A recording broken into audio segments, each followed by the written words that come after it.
I'm sorry. Community Development Corporation, Monday, March 6, 2023. This is our 6 p.m. meeting. The meeting's called to order. Next item on the agenda is the invocation and pledge. Mr. Milo. Let's pray. Father, we thank you for today. We thank you for all you do for us. We thank you for the folks that serve on this board and help make decisions for the better of our community. Ask you to bless them as their decisions. Thank you for their time, and we just thank you for Los Fresnos and what it all means to us is to live here and to work here. We ask this in your name. Amen. I pledge allegiance to the flag of the United States of America.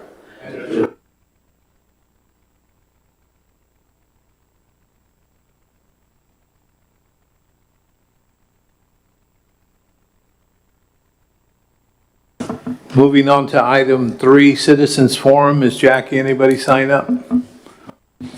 That being the case, we move on to action items under D1. Consideration and action to approve the minutes of February 6, 2023, and that's on page 3 of your packet.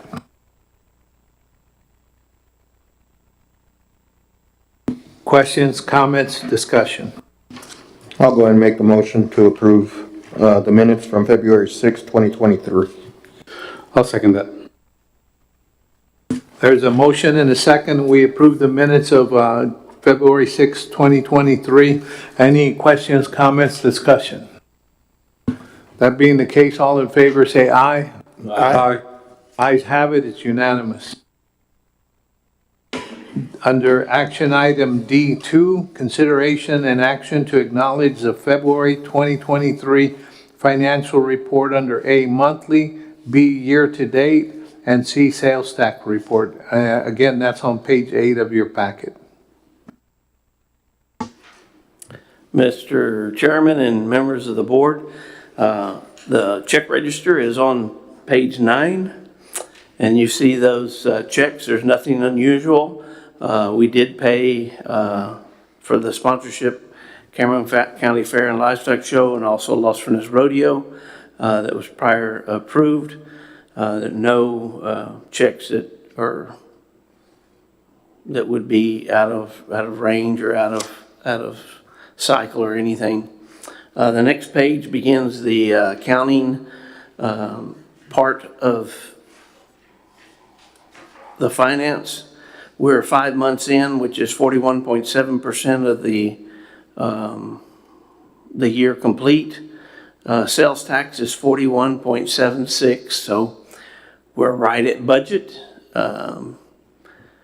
Not jumping way up, but at least we're within our budget, so that's good. Expenditures, we're at 12.59%, so that's good. All of the line items are in line and nothing jumping out that we need to look at or address. So that on page 11 is shown there, the 42.26 with the interest there, and the 12.59 in expenditure. So doing very well financially. Page 12 just shows a summary.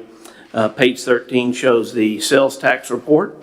The second month in a row we have negative compared to last year. I just told you the budget number, we're even.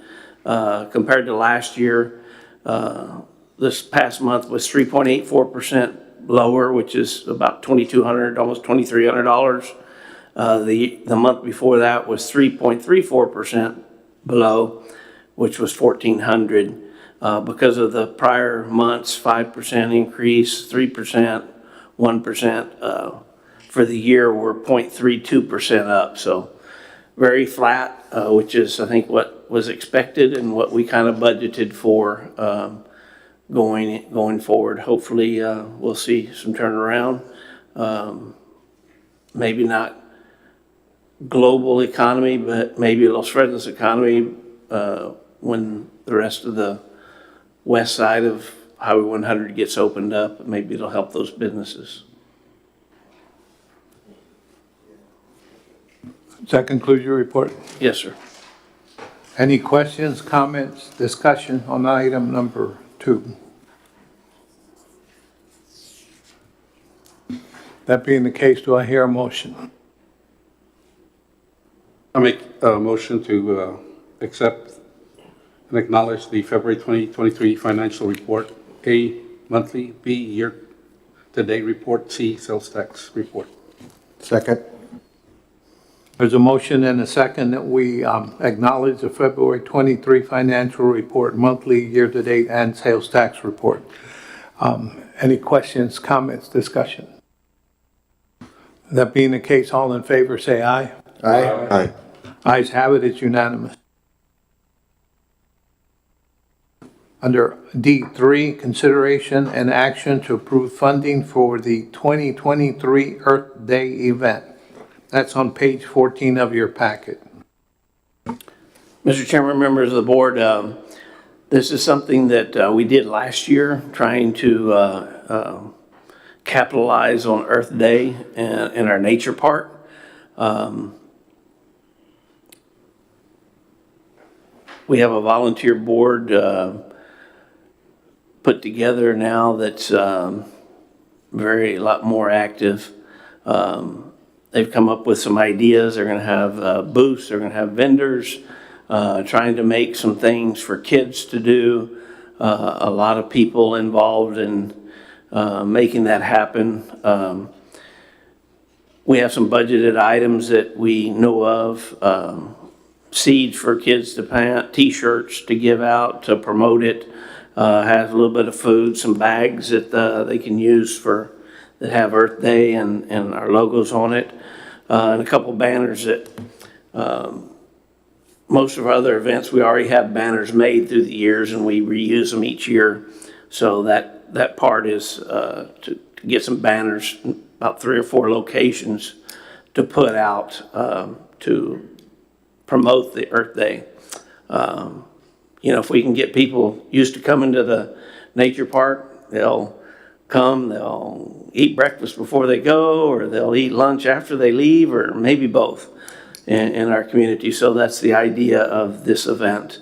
If you got any questions we can answer, maybe Desi's helped organize with the volunteers, and like I say, it's they've kind of run with it. When I say volunteers, it's some volunteers, but it is our public works involved, Desi and Bianca, and our library staff is very involved in it too, because they feel like it can help promote the library and some of the things that they want to do.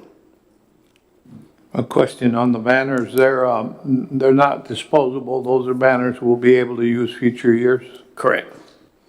Okay. And they're specifically made certain sizes to fit where we're going to put them around town.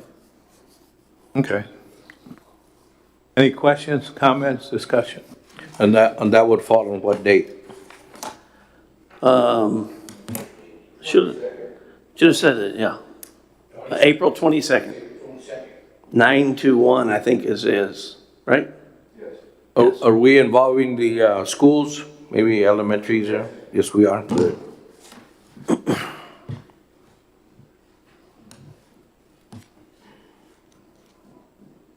Any further questions, comments, discussion? Do I hear a motion? I'll make a motion to approve the funding for the 2023 Earth Day event on April 22nd. I'll second that motion. And the amount of your motion? It was $2,205.64? Not to. We have those budgeted, but wanted some in case other items came, but not to exceed 3,000.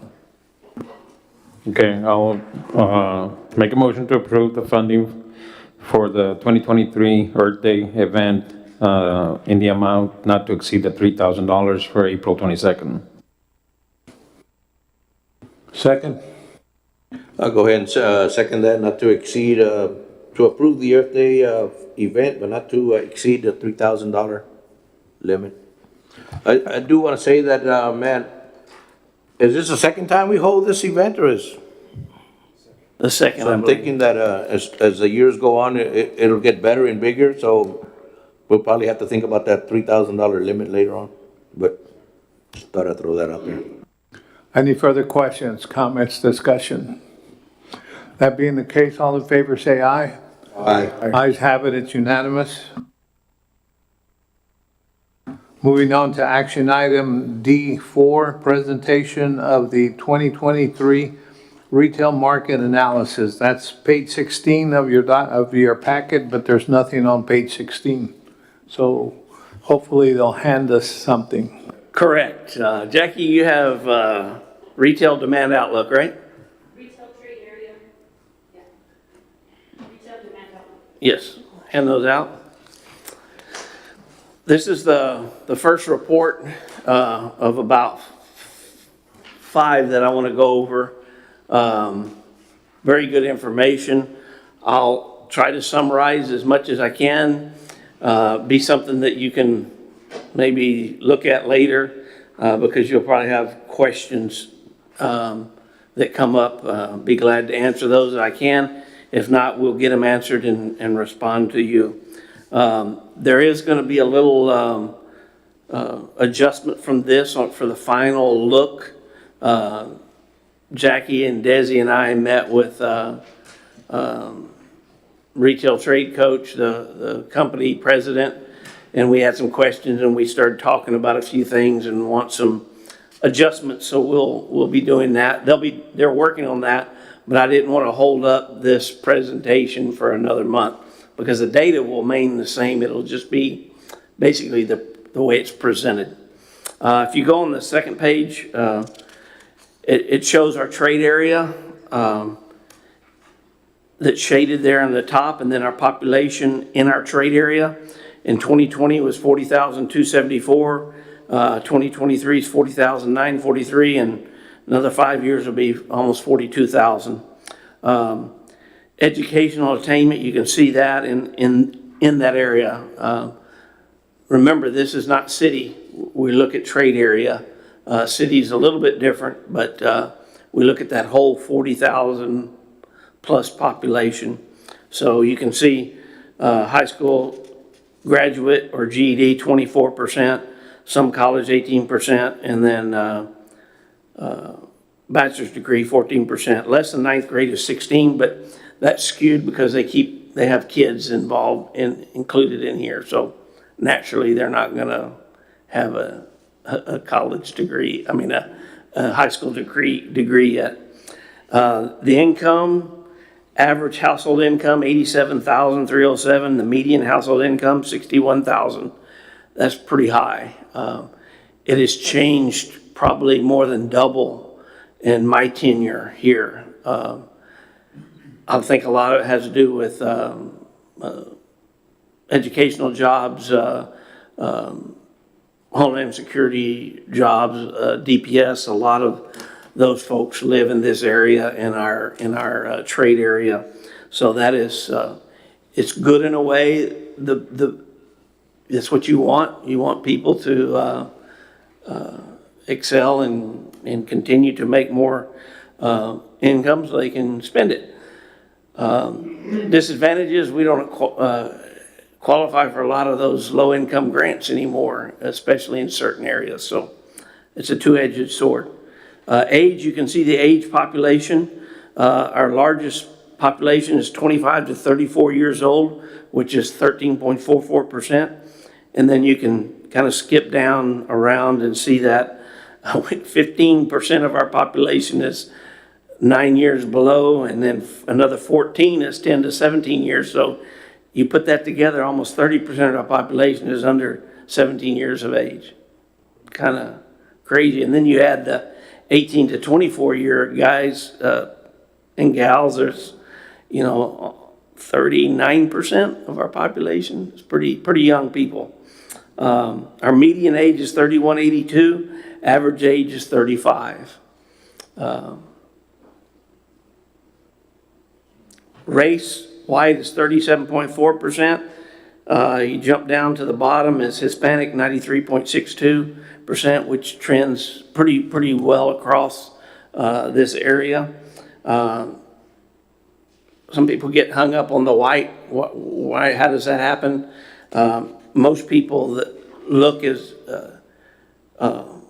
white, Anglo-Saxon, white, Hispanic is both white. So a lot of police reports are skewed that way, and people don't comprehend that. So that's why I kind of wanted to mention it. But anyway, that's kind of a summary page. The next page is where we want to look at what you would be interested in and a business would be interested. They no longer do if you'll remember the last time we had this, we had a report that showed, I forgot the word, slippage, where we have the demand here in Los Fresnos, but we don't have anybody to fulfill that. So you have to go to another community and do it. Now what they do is they do it on demand outlook. And anything over 1% is very favorable for a business to locate here. So if you really quick glance down that list, it's almost everything is in that category, which is good. On the right side, it's CAGR, and that's compound annual growth rate. Any growth rate over 1%, businesses like it. You can see the first one there, total retail trade, including food and drinking places, 3.05%, so it's very favorable. As you go down the list, you can see that they break those out, motor vehicle and parts dealers, automobile dealers, other motor vehicle dealers, automotive parts, accessories, and tire stores, high 3s and 4. So even though we got 2 auto parts stores, it'd probably be a good thing to have, wouldn't hurt to have another one. Also, automobile dealers, we don't have any. We have a couple of used car lots, but that's about it. Furniture, home, and stores, you can see that, 3. Electronics, a little bit lower, but still very well, very, very good, very positive. Building materials and all in there, you can, if you look in that section, about the middle is, you see paint and wallpaper stores, 6% stands out. But you have to take that in, because it's more of a specialty item. The dollars there is not big, but the need is great. Does that make sense? You wouldn't want 2 or 3 wallpaper stores in Los Fresnos, but we do need one. So you see the dollars there, and the demand is only $731,038 for now. But the need for it is huge because we have nothing. Whereas you look a couple lines up and it said building material and garden equipment, the demand is 3.72%, but the dollars in turning that in this area would be $18,198,197 over a year. So that's huge. That's a huge number. Make sense? As you go down, still, people think we've got a lot of grocery stores and supermarkets, and we still have a need for that. Optical goods, pharmacies, drugstores. The next page, you can see the section that we don't have a need for is clothing, any type of clothing, jewelry. Jewelry kind of jumps up there at the bottom, but any types of clothing or shoe stores or luggage. He said that is pretty standard across the nation. People are buying things online, clothing online, and shoes online and stuff like they've never before. Whereas some of the other things that we've mentioned, you can't buy online. You can't get a hamburger online. I guess you can buy in advance. You still have to go pick it up. I guess you can pay somebody to deliver it nowadays, but anyway, you get the idea. That's why that is down. So it's not a favorable thing these days. Sporting goods is very good, as you can see. General merchandise stores, office supply stores, food service. Do what? Maybe more floors? Yeah. Yep. So that's the demand, and that will be part of the package when it's complete. Any questions on that? And we'll go to the next one, and it's more demographics.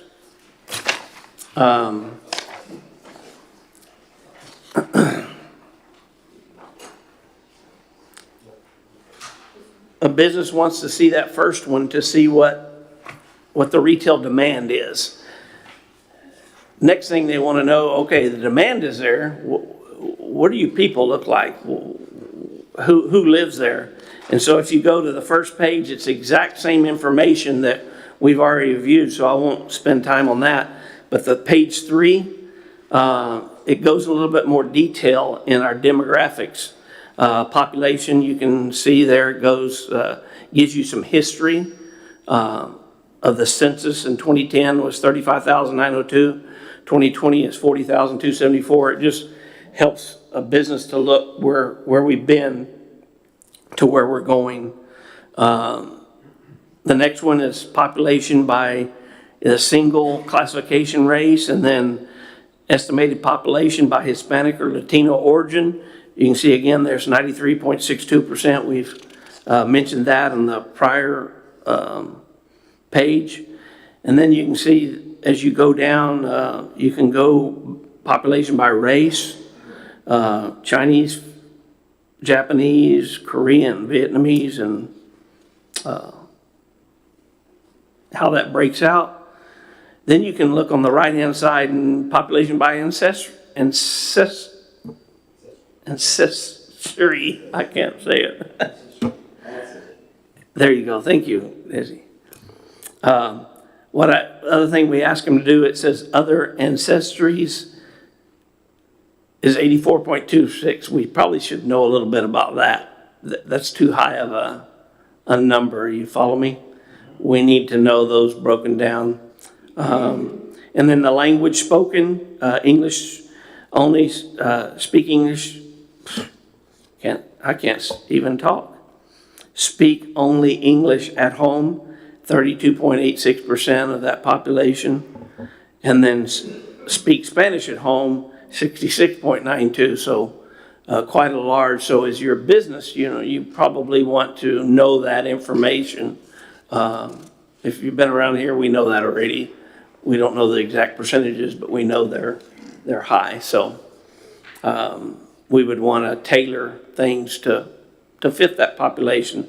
The next page on 4 gives a little more detail and breakdown in the categories and the age groups.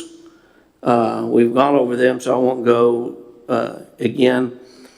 The bottom of that first column, it says the estimated population by sex, 49.87% are male and 51.13% are female. That's pretty close. Why is that important? Depends on your business. You market to sometimes males, sometimes females, and if it was skewed one way or another, you would want to know that going in. Then the median age of males, the median age of female. Males are younger than the females by a couple years, which is weird, but kind of interesting. Younger male population than female. The next page is by marital status, so that gets, drills it in more. Total never married, 32.27%, which is quite a bit. Married with a spouse present is 45.91%. That would be important in some businesses. Married with a spouse absent, maybe you work out of town or something, is 8.33%. You're widowed, male's widowed, female's widowed, there are more females widowed than there are males, so guys need to be more healthy, I guess. Divorced folks, 8.43%, that, you attract, maybe you have something to be able to impact that population. There's more females divorced, almost twice as many than males. And then you go into education attainment again, and it's broken down a little bit differently than it is in the summary page. Households, so another key ingredient that people look at is in this trade area, there's 40,000 people, but how many households are there? Projected 2023 estimate is 11,742. So close to 12,000. The growth we've experienced between 2010 and 2020 was 12.59%, which is pretty phenomenal. We've known that. 2.51% over the last 3 years in estimation, and then another 2.72 over the next 5 years. They're being very conservative, by the way, I think. Then you have family households there, and in the next column, 2023 estimated households by income. The largest percentage at 15.03% is income between $50,000 and $74,999. All of those are very important for businesses, depending on what business they have to offer. And you can see the different income categories there. The average estimated household income is $87,303. So the average is higher. The median household income is 61.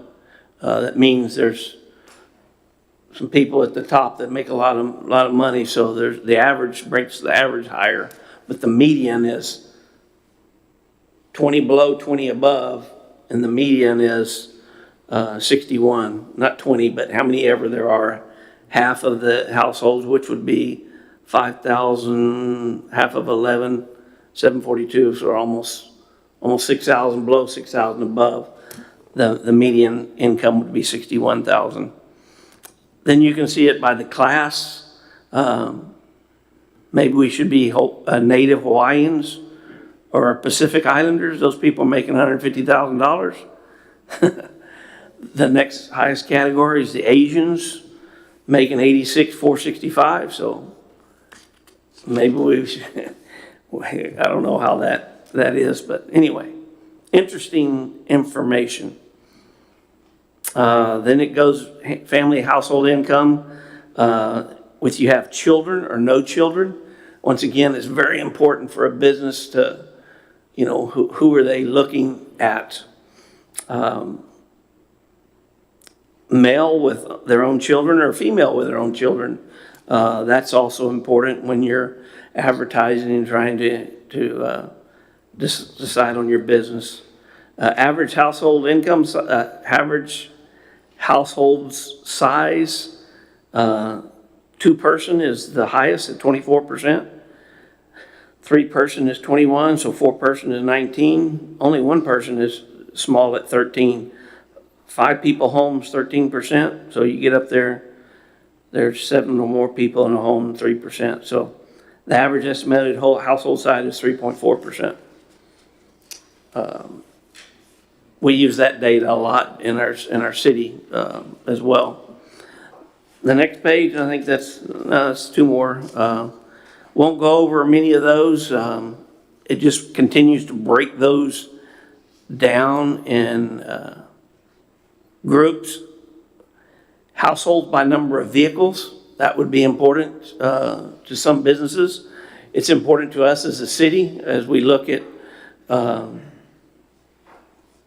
streets, collector streets, larger streets to have more people.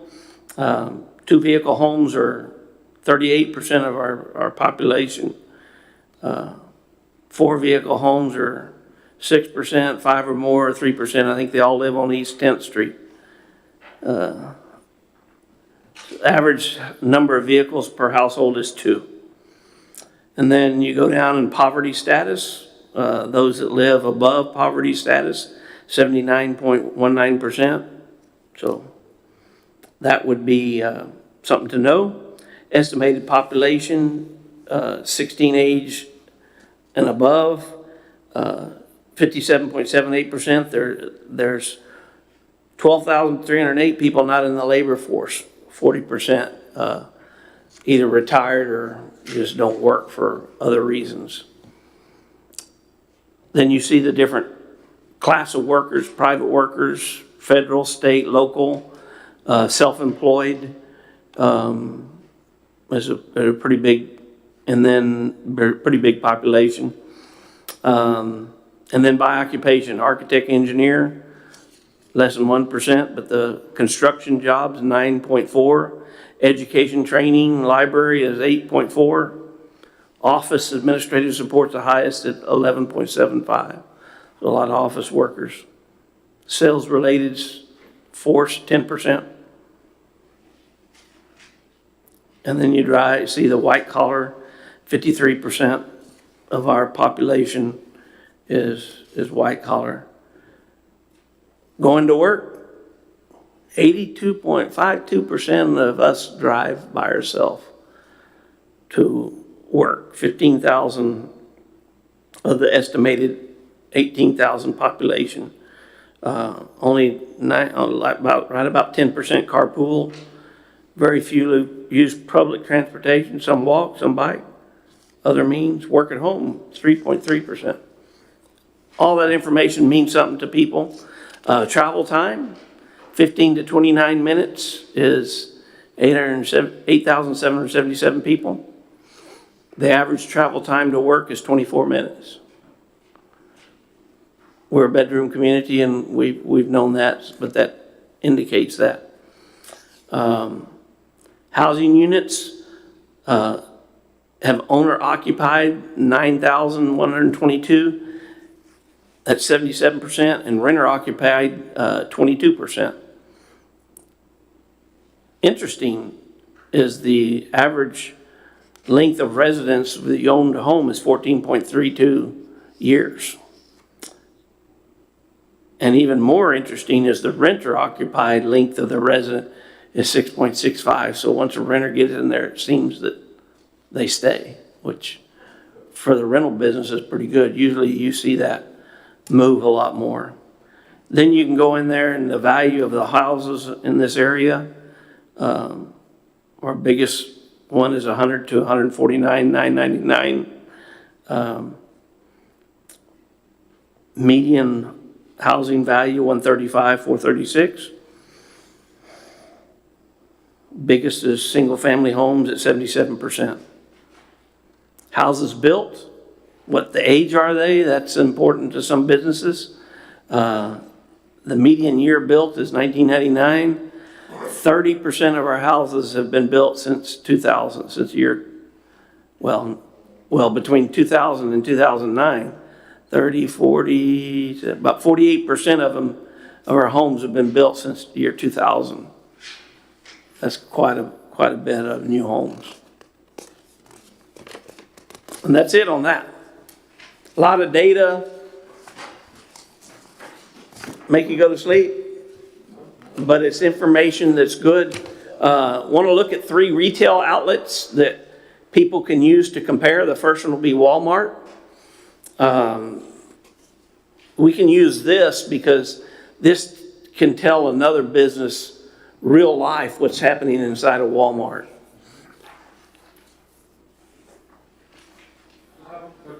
Yes. Looking at the population growth that they explained, you said they're being very conservative.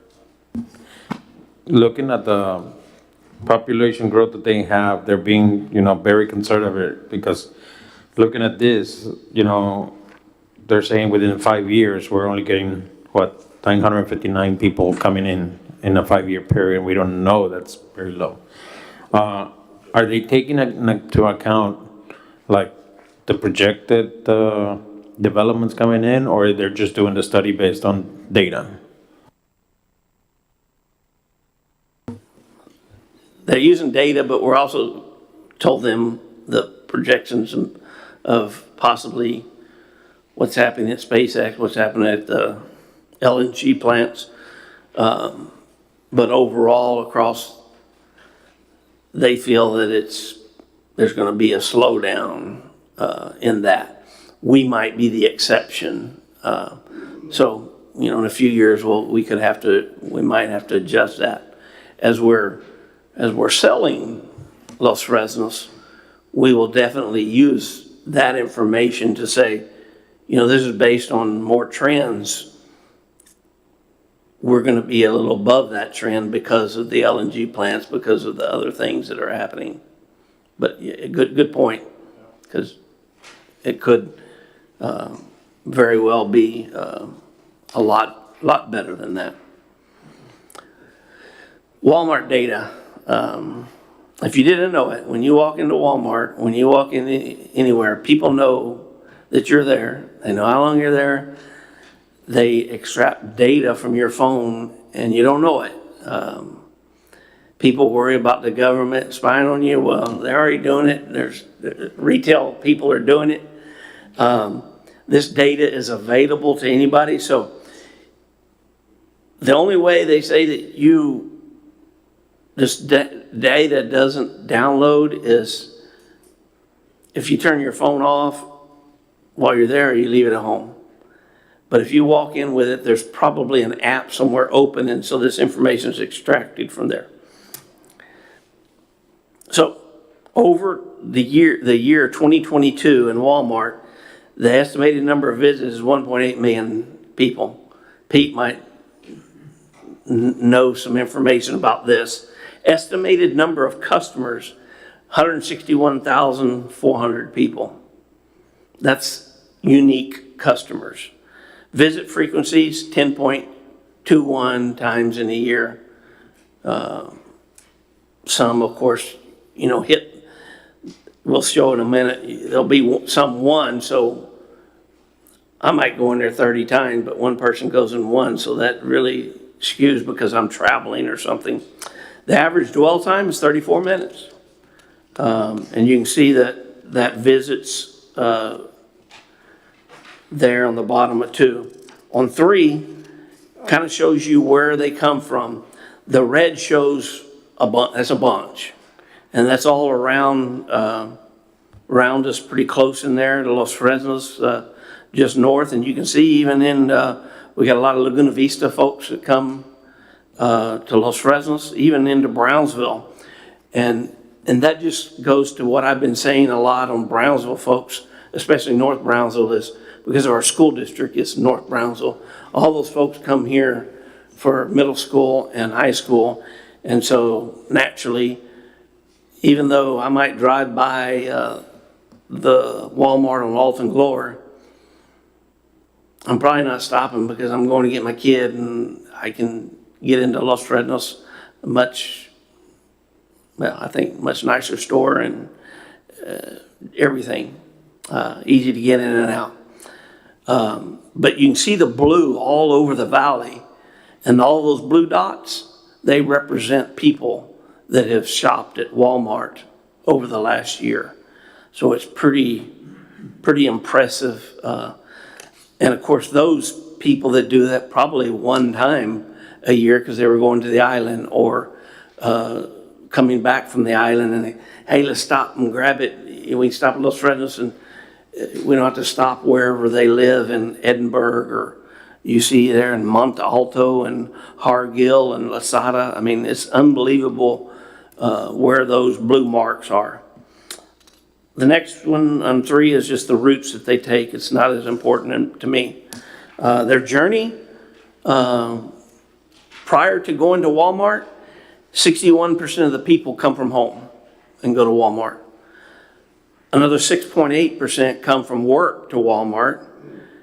1.2 from Dollar Tree, 0.5 they get a burger at Stars and then go to Walmart.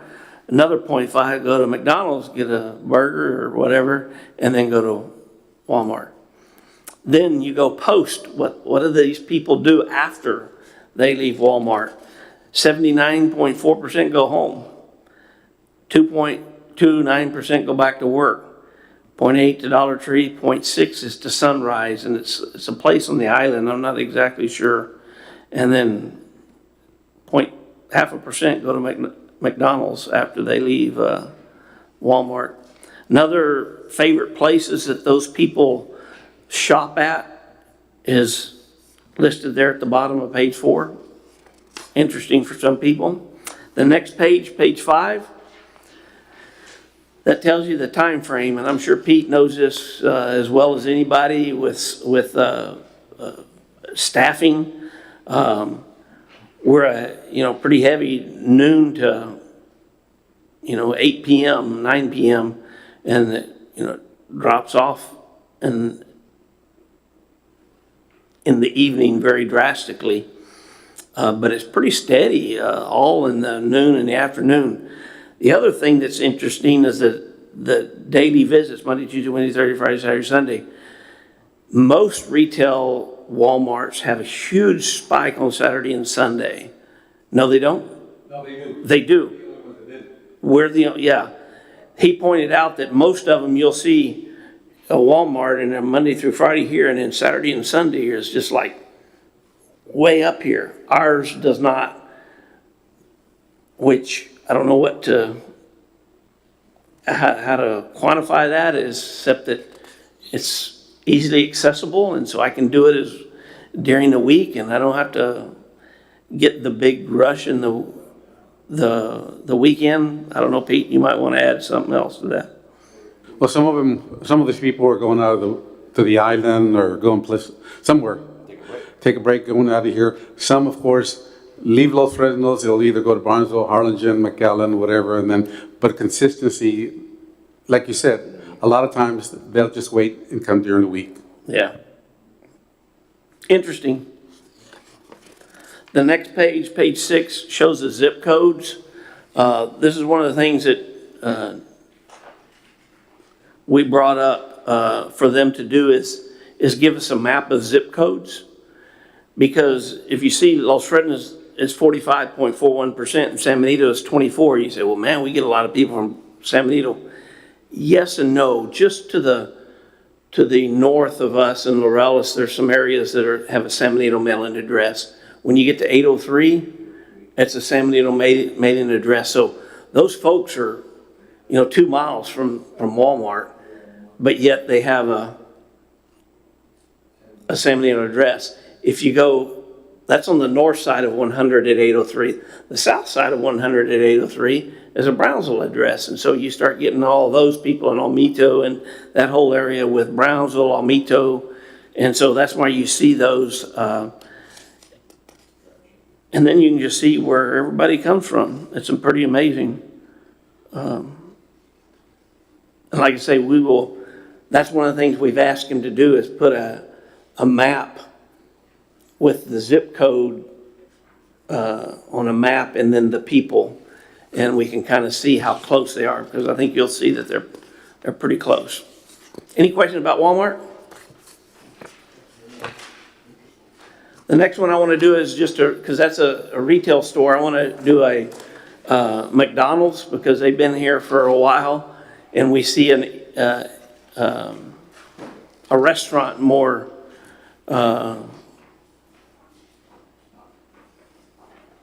to be able to compare. Page 2, again, you have it just like the one Walmart was. Estimated number of visits, 312,300. Estimated number of customers, 116,500. Visit frequencies, 2.68. And their average dwell time, to me, that was pretty high, 30 minutes. The third page, you can see where they come from. Looks pretty similar to Walmart. I think they have some more red, a bigger red spot. Still, we get a lot of people from Laguna Vista, Port Isabel, South Padre, well, not really South Padre, Port Isabel. And then you can see all over the valley, and I think those are travelers going to the island. We get the benefit of that. The next page, on page 4, just shows what they do prior to going to McDonald's. They're at home. 50% go from home to McDonald's. 8% go to work to McDonald's. 4% go from Walmart to McDonald's. That's interesting. And then I thought at the bottom was interesting.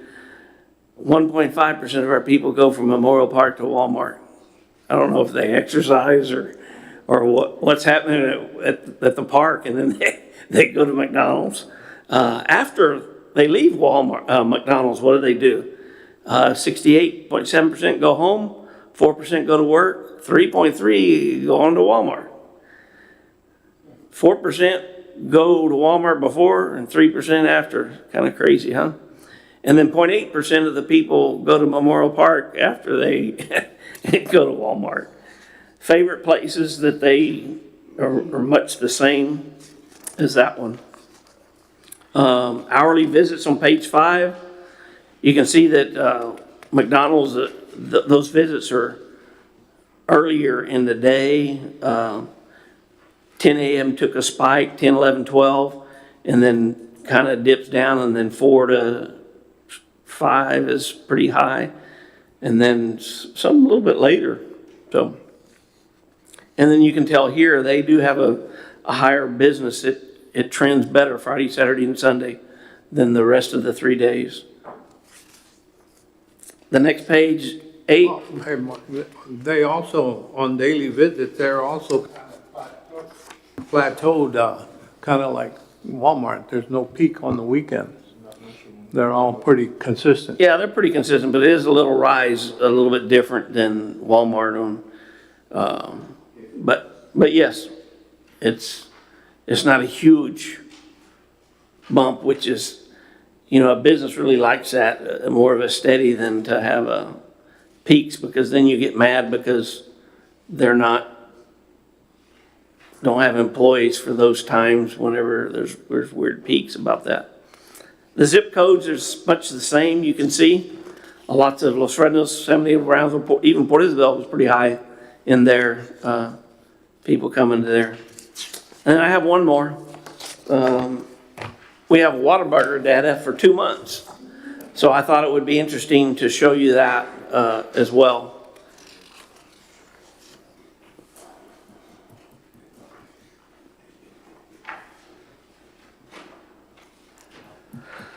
On page 2, you can see where in 2 months, 34,000 people visit. Estimated number of customers, 17,600 people.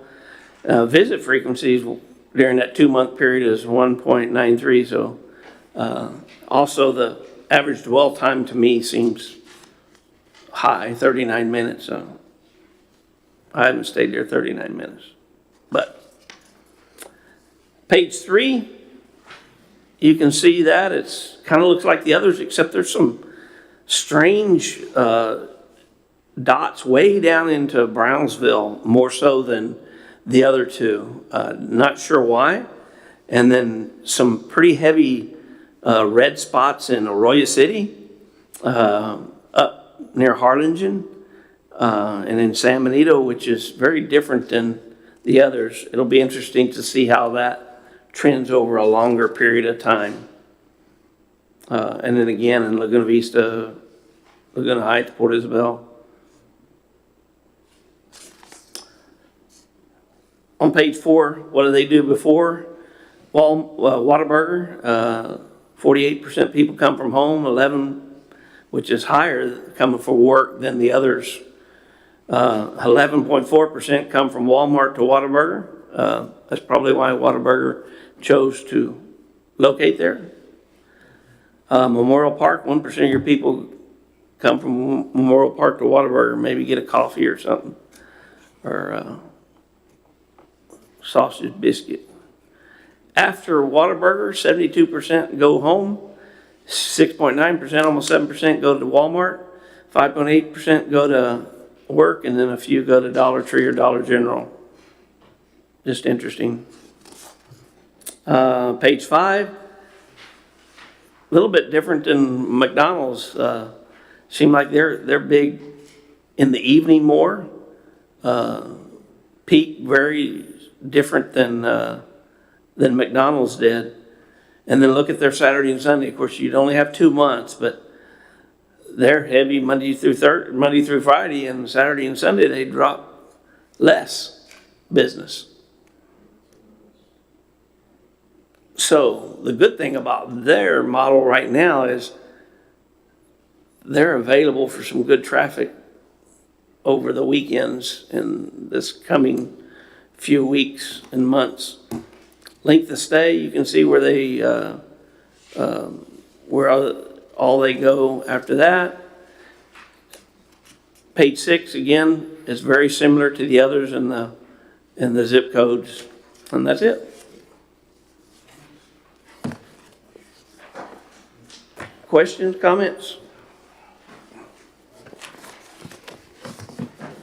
We also have this information from the dollar store in Los Fresnos. We have it also the dollar store in Laurellis, because they're in our trade area, to see how that affects. We've got it from Dollar Tree, I think. Yeah, Dollar Tree. Where else, Jackie? Dollar Tree, the $2 General. Dollar General, yeah. So, but it's very similar information. We probably wouldn't put all of that information in a package to a business, but probably would do a Walmart and either McDonald's or Whataburger, and then the other data in a package to send someone to say, here, come look at Los Fresnos. So once we get those, we'll have those available on a website. People can just go look at them, and a lot of businesses do that. Of course, you know that they do that they do their own analysis too, but there's a bunch of local folks that maybe could use that, or not national companies that don't have the staffs and the budgets to be able to do all that, so we can provide it for them and hopefully attract more business. That concludes your report, Mr. Mon. Very good, very positive report. A lot of good information that's very valuable to those businesses that are seeking places to be successful in, and Los Fresnos is one of them. Any further questions, comments for Mr. Milam? That being the case, we'll move on to E1, report by CDC consultant under A, economic development, B, new research of future projects, and C, community development and training. That's page 17 of your packet. Mr. Martinez. Good evening. Thank you. As you can see on ED work and information provided by our building department, our permits office, and of course, contacts made by our office is the first section of the report, and it continues to be very well or very good. And the second column of new CDC research of future projects are what we've picked up from you all providing us referrals of things that we should research and bring back to you. And one is the promotions, and Mr. Milam will give a report on that. We provide all the information to him. And of course, research on the emergency phone call centers. Just Friday, I was called by the City of FAR Police Department. I was tracking it down, where is this information? And they, of course, they handle the emergency calls through the EMS and program that they have over there. And they told me that Precinct 1, Hidalgo County Precinct 1, handled the trail system between FAR, McAllen, and that area, and therefore they're the agent. They will give me a contact person. I'll report to you finally in the following month. Hopefully I'll have all that information, cost and otherwise, and probably a PowerPoint presentation for you. We have talked, staff has, and your consultant, about prioritizing the project. What is the most important thing is this year that we need to do? Besides all the other, there's a lot of priorities, but number one we have put forward is a post office. He gave me a history of this post office here and why we should begin to develop the dialogue with our congressman, which I have contacted them so we can begin a dialogue, and I will be doing transmissions of letters and information to them on the need for, and as you just explained, all that data will be submitted to the post office and the Congressman Vicente Gonzalez, and see what they can do for us. It is time in this growth period to have all the facilities and the packaging and all that moving swiftly. Finally, in an economic development and branding, we know that 12 years, it'll be 12 years since I've been your consultant, and working on 15, I hope, God willing. But the point is that we have always expanded the branding of Los Fresnos and everything we do, and working with all the stakeholders, nonprofit, profit, volunteers, other districts, drainage districts, etc. And congratulations on a great rodeo show. It shows that that brand does work, and we have come a long way from and working together in your sponsorships, and it shows. Great job to all of us, to all of you, and to this great community for showing the whole South Texas that this is a place to visit and have fun as well. And of course, Earth Day, you already had a report on that, and thank you for your vote. One of the big things we've been working since last fall, management and I, and a team of other people that we know in the area, is Texas legislature is in session right now. And it's important every 2 years that we submit information of what our needs are as well, not only for the city, the market, but also the special districts. One of those that was identified by us because we have a CDL training center here, a local small business a couple of years ago. The Chamber and I visited with Port, and we are following that up that we have another CDL DPS center here. The closest one is Edinburgh, one in Corpus Christi. And during the COVID years, and it was years, the one in Edinburgh closed, so our folks in the transportation industry, truck drivers and all, for the CDL licensing had to go all the way to Corpus Christi. We're now asking our state rep, and very positive response from them, especially Representative Lopez has been very positive. Hopefully DPS will put us in somewhere around here so our CDL training center in Los Fresnos can flourish as well, and our truck driving industry. And others, of course, rural cities, special districts needs, besides the trucking industry, regional drainage, water and sewer, and affordable housing, and resacas. You are so blessed in this area, the whole Cameron County. The Texas resacas are only found in Cameron County, and largely between you, San Benito, and Brownsville, with a lot of resacas. And I think that's the future. We have submitted our request that they put more attention to them because of what value it has, not only to the nature, but our water supply system, our drainage system, and of course, our cities and our folks. So if you have any questions and referrals, please contact me or the city manager. We work, staff and I, and the volunteer groups work very closely to make this city thrive even more. Thank you. Thank you, Mr. Martinez. Moving on to item G. Mr. Martinez, can I mention something? I'm sorry, go ahead. Mr. Martinez, I just, last month I went to a presentation, Mr. Gonzalez in Harlingen. Vicente, It was yes. full. One of the things that he got asked from Harlingen, San Benito, Fresnos, Santa Rosa, all the small towns and stuff Yes. like that a lot that we remember him doing, helping a lot in the McAllen, Laredo, where he was from. Mm-hmm. Now he's from this area. Yes. And how is he going to help us? One of the things he did say is, if you have any projects, go ahead and have them ready, complete them, send them to him, have it ready, because he'll get money from Washington, but they only give him like 2 weeks or so, and he has to submit all that information. That's So if correct. he has that information from any city, surrounding area, those are the ones he's gonna grab and submit those right away. But he wants a full detail of what kind of projects you have and have it completed.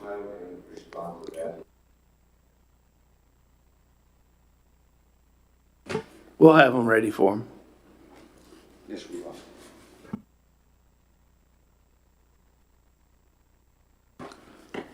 Moving on to item F. No further questions, comments? Thank you, Mr. Martinez. Moving on to item F, report by general manager under A, Veterans Memorial, B, lighting at Memorial Park, C, retail market analysis, you just went through that, and D, landscaping, visibility for businesses. Mr. Milo. Yes, sir, Mr. Chairman, members of the board. The Veterans Memorial met twice with the electrician, gave him the plans for this building, really pushing hard to get them to run the electrical from here out. We have pipes for them and to do that rather than a whole new service like they had originally designed. So they're working on that. They've taken all of our plans, looked at, there's plenty of load to be able to use our existing electrical system for that. So as soon as they get that, we should be ready to go to bid, I hope within a couple of weeks. So I hope we have some good news by this time next month on the fact that it's out for bid. Lighting at Memorial Park, they're still waiting on, just can't get all the stuff for the lights. As soon as they get them in, they'll do that. Retail market analysis, we talked about that, so I won't go any more with that. Landscape and visibility for businesses, we've got one bid. We're waiting on some others, so once we get those, we'll get that project done. And that's all the ones that I'm aware of that we kind of had outstanding. Thank you. Any questions, comments, discussion with Mr. Milo? That being the case, we move, thank you, Mr. Milo. Move on to item G, committee reports and action as may be appropriate. Mr. Milam, you've done some work in this area. Yes, sir. During the close of the meeting last time, you kind of mentioned that, you know, we don't do something with these committees and what should we have and what should we have and what should we not have. So let me go through the four and then plus one. The first one is advertising promotion. This covers budget items that each year for like the festivals, Independence Day, Rodeo, Conjunto Festival, Cowboy Cook-Off, and all of those, and then any advertising as well. Albert and Peter on that. So my opinion is that it's not something that we need to bring up every month and have something that's on there every month, but like we have some things that you ask about advertising at the close of the meeting last month. Desi has that stuff together, so my idea is we should take that, instead of us presenting it, we take it to the two committee guys and you look at it, we look at our whole budget, this is what we have to work with and make those decisions. And then that comes from a recommendation from that committee. So to me, I think that's good the way it is. It just doesn't need to be an agenda item each week. Each month. So maybe for next month, after we talk about those advertising things that Henry mentioned that, hey, maybe we should be involved in more of these things. We'll do that, and then along about May and June, we'll be meeting with that committee again for budgets for the new year. Does that make sense on that one? By the way, I put no decisions tonight, but just give information, and then we can take action on that next meeting. Business and program bylaws. I'm not really sure what business programs are referred to in this. or where it started. Do know bylaws, we know that, but I kind of mentioned there, if business program is deemed important to be worked on, it's generally done by staff at the request of y'all as a board. So to me, this is a committee that could be done away with. And if there is a business program that needs to be discussed, that could be a one-off, hey, I come up with this idea, and what do y'all think about it? And then you task us to get information, or maybe you put a group together, or 2 or 3, to meet about that specific item. Same with bylaws. It's not something that needs to be on the agenda every month or even every year. Usually they're pretty steady unless there's something that changes, that maybe legislatively, or law changes where it conflicts with our bylaws. And then once every 4 or 5 years, it is good to take a look. But to me, that's something that this group would say, hey, I think it's been 5 years since we looked at the bylaws. Who wants to agree to look at that with the staff? And then we do that. So my opinion is the business programs and bylaws goes away. No need to have that come up every month, and unless there's a specific program, and then we'll address that. The next one, new industry and city development. This is what the committee we use is to review all the grants, and that recommends to the full board. That is Marco, William, and Alberto on that committee that looks at those grants for storefront and those kind of things. I think that should be changed to Business Development Grant Committee, because that's what it is. Instead of new industry development and city development, change it to that. And then again, it wouldn't need to be an item on the agenda every month, because if someone has one, it comes and we set a meeting prior to our 6 o'clock meeting. And so it could be, it's dealt with then on an ongoing basis. Tonight, we didn't have one, but we might have 3 next meeting. So that's my recommendation on that one.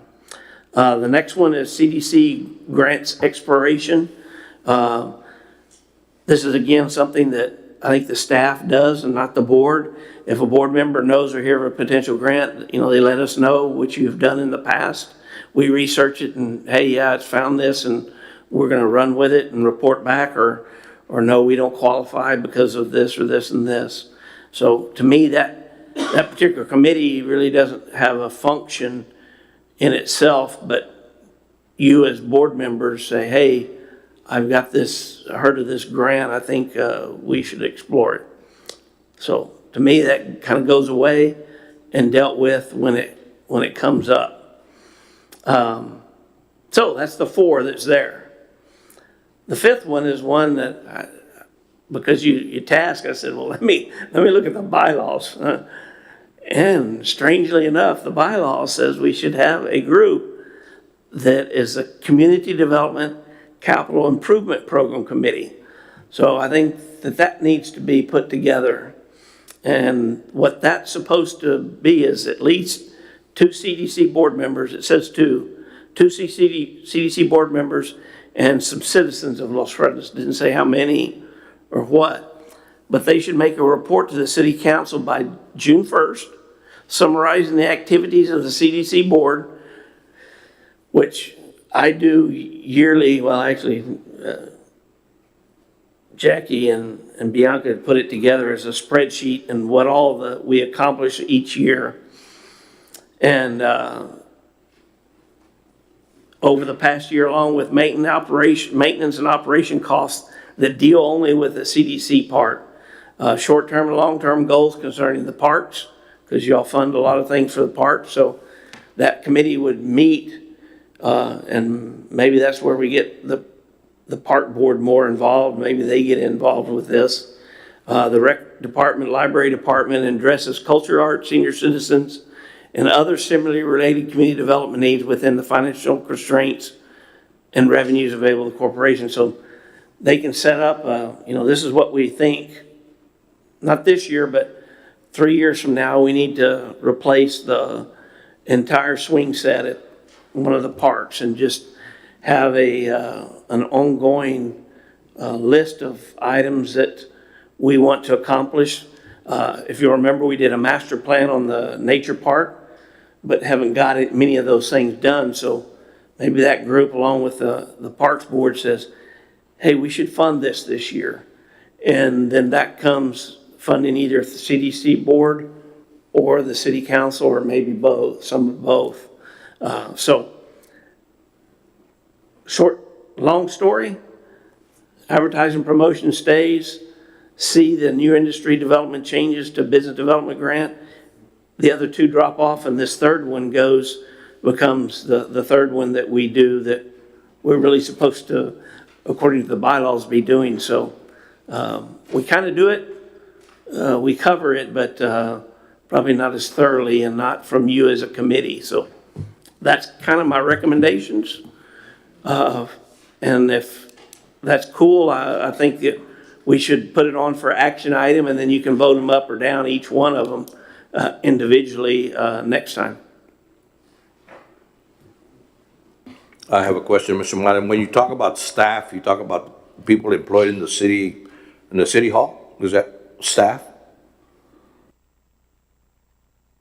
I don't think it says anything about staff. Yeah, no, more.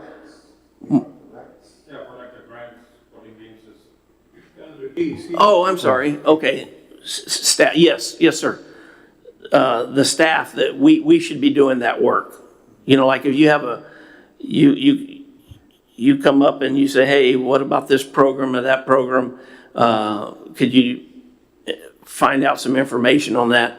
It goes to Desi, myself, Jackie, depending on what's related in it. Maybe someone has some expertise already that can gather that information, and our paid staff can do it instead of you as volunteer. Does that make sense? So we need to reassign, do assignments for the different committees, or volunteer to work on the people that are not assigned to a committee, or? I'm not on any committee. Yeah, I think that would be what we would do next time. If we eliminate the two, develop the three, then there would be three on the business development grant committee, which there is now, and the other two individuals on one committee and the other two on the other, and that takes care of all seven, so that each person is represented on a committee out of the three committees. Any further questions, comments, discussion? I talked to Mark briefly about, as the city attorney, I attend the city meetings. And there was a young man came up and spoke to the board about maybe he wants to join the CDC. And he made the comment that he has a lot to offer. I believe he has some sort of educational background in business and development and all of that. And my thought was, we already have that. We have a retired person from the biggest retailer in the country. We have someone that can do a presentation on legal aspects.